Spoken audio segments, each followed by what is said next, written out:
Bonjour à tous et bienvenue dans RC Ligue 1, l'émission qui retrace l'actualité du club sang et or. Aujourd'hui au programme de ce mercredi 25 novembre, dernier retour rapide sur le match de Dijon de ce week-end. Ensuite, on se penchera autour d'un fléau qui touche tous les footballeurs, les blessures en grande augmentation depuis le début de saison. Et enfin, bien sûr, jour de match avec Lens-Nantes ce soir à 19 h. Que faut-il attendre de ce match? Tout ça dans RC Ligue 1.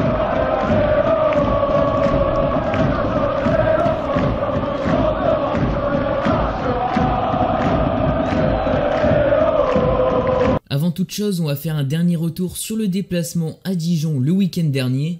C'était 3 points obligatoires, l'équipe a fait le boulot et a su se sortir du piège dijonnais qui a fait le dos rond pendant toute la partie. Un match globalement maîtrisé, dans lequel Dijon nous a mis peu de fois en difficulté. Il faut tout de même encore mieux gérer certaines situations, notamment en contre-attaque. Je pense à une mauvaise passe de Corentin Jean pour Seko Fofana. Ce dernier doit encore s'adapter au système, mais ce qu'il a montré est très impressionnant, et ça ne nous étonne pas. Kalimundo est en jambes, Badé est impérial, Sotoka est impressionnant, Cahuzac est partout.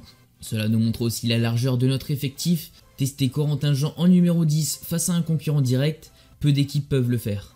Ce match nous a donc permis de faire souffler Kakuta et Doucouré, peut-être autour de Medina et de Sotoka aujourd'hui, puisque les matchs s'enchaînent en cette période.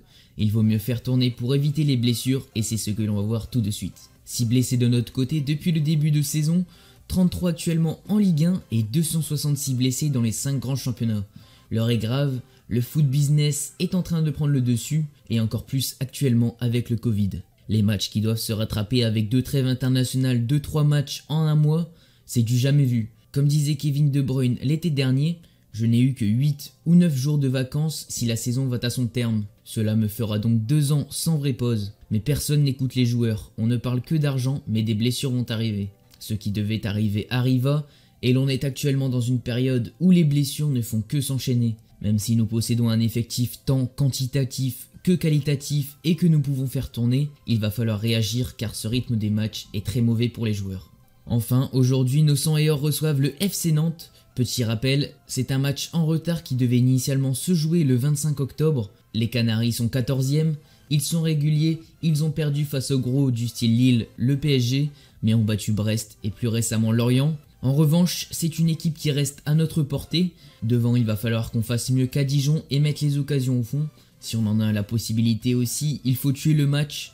En tout cas, vous pouvez mettre votre pronostic en commentaire et ce sera la question du jour. Et voilà les gars pour cette vidéo, j'espère qu'elle vous aura plu. Vous pouvez mettre un pouce bleu et vous abonner.